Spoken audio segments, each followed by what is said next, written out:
Ghana has a love affair with antibiotics. It's the solution to all ills.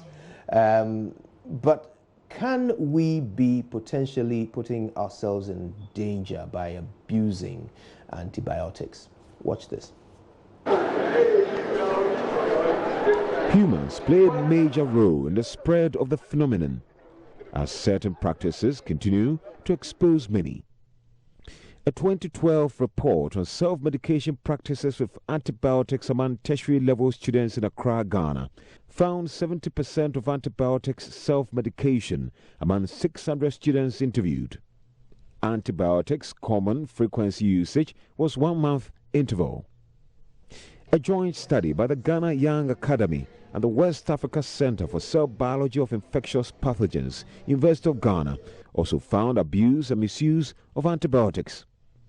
Female students in senior high schools abuse amoxicillin and amoxiclav, among others.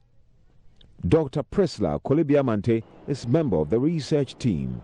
We interviewed 328 students across 3 regions in the country, and we found that about 80% of them use antibiotics.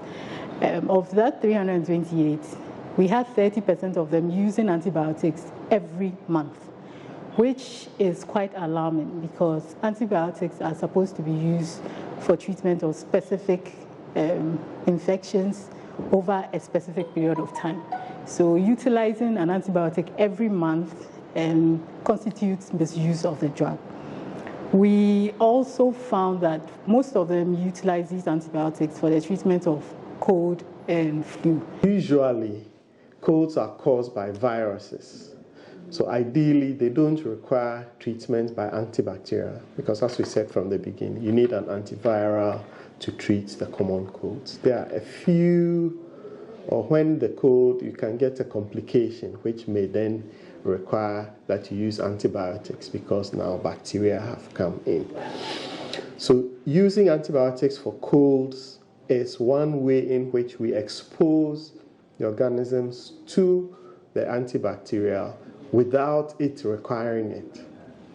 Subsequently, the organisms that survive in the body now may develop resistance against that antibiotic that was used. So we thought we'd bring a pharmacist in to tell us a bit more about antibiotics and how they should be properly handled or used. Let's say hello to Dr. Emmanuella Abassah-Konadu.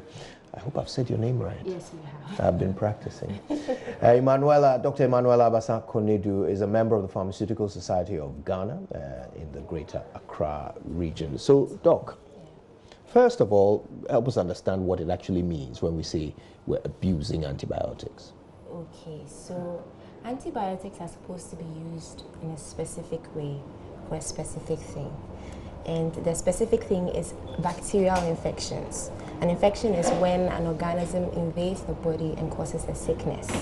So when you don't have an infection, specifically a bacterial infection, and you use an antibiotic, you are misusing it or abusing it. So that's basically what. So help me understand. Why would a doctor prescribe an antibiotic if there is no bacterial infection? Doctors will not prescribe antibiotics if there's no bacterial infection. That's the abuse that happens is mostly when people self-medicate. So they walk into a pharmacy and then they say, I have a cold, so I want an antibiotic, or I have stomach pain, I want what everyone calls amoxicillin.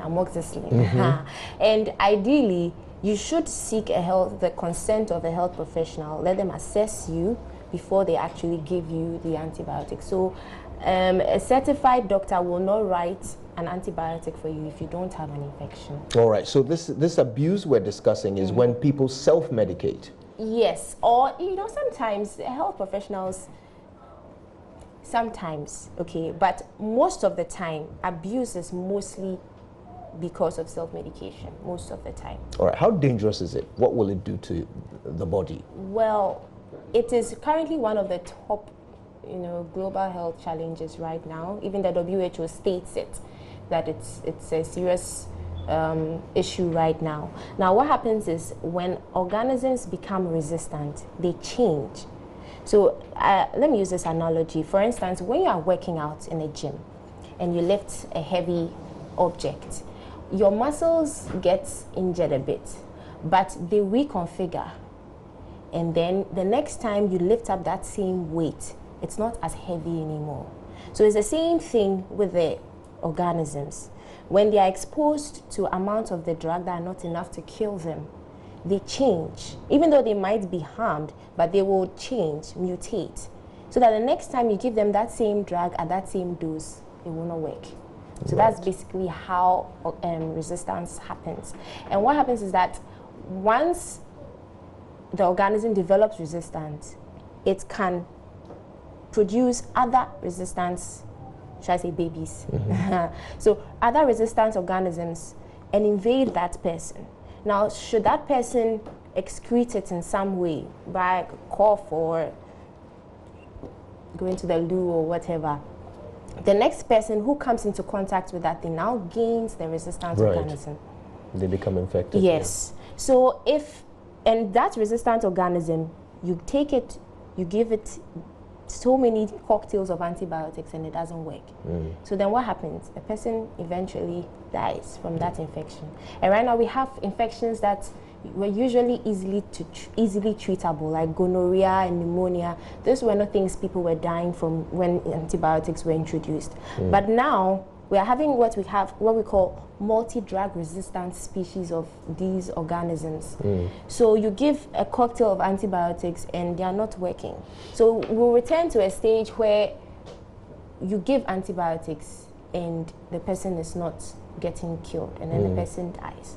Yeah. Now, just to clarify, this sequence you've described, this is what would happen if a person who has a bacterial infection abuses antibiotics. So this is not a situation where your infection is not bacterial and you are taking antibiotics. No, you see, you can abuse antibiotics even though you don't have a bacterial infection, because we have microorganisms that live in the body naturally. Right. So if you expose these same organisms to the antibiotics, even when you don't have an infection, they too can also change their structure. I see. So for those who prefer to walk up to a pharmacy when they're not feeling well, help us understand commonly what is the difference between a viral infection and a bacterial one, so that people will just not think about antibiotics when they shouldn't. Well, the most common viral infections that people ask for antibiotics for, we have the cold and flu, and then chicken pox. I mean, just last week I had someone walk into my pharmacy insisting that I give amoxicillin for chicken pox. And chicken pox is viral. Most viral infections, they treat themselves. The immune system fights it. So all we have to do is give support to the immune system, and then naturally everything will be resolved. So the most common ones are the flu, and then say chicken pox. Yes, cold. Yeah. So what's the advice? I mean, what is it that people should walk away from this conversation having learned? Okay, well, basically, you should take your antibiotics as prescribed. So if they say take it twice a day, take it 3 times a day, please do it that way. If they say it's for a week, continue. Most people stop it by the 3rd day when they start to feel fine. But that's not the right way to take it. So you have to finish the course. And then sometimes maybe you have an infection, you are treated, and then your family member gets a similar thing, and then you want to give it. We don't do that. The person also has to go and seek counsel from the health professional for them to recommend the same thing. Yes, and then don't keep antibiotics over, like maybe you don't finish the course and then you keep it, and the next time you take it. No, those are not the right ways to handle antibiotics. All right, well, lesson learned. And thank you so much for coming to teach it. Dr. Emmanuella Abassah-Konadu is a pharmacist, and well, you heard it from her, all right? So now you know what to do, and more importantly, what not to do.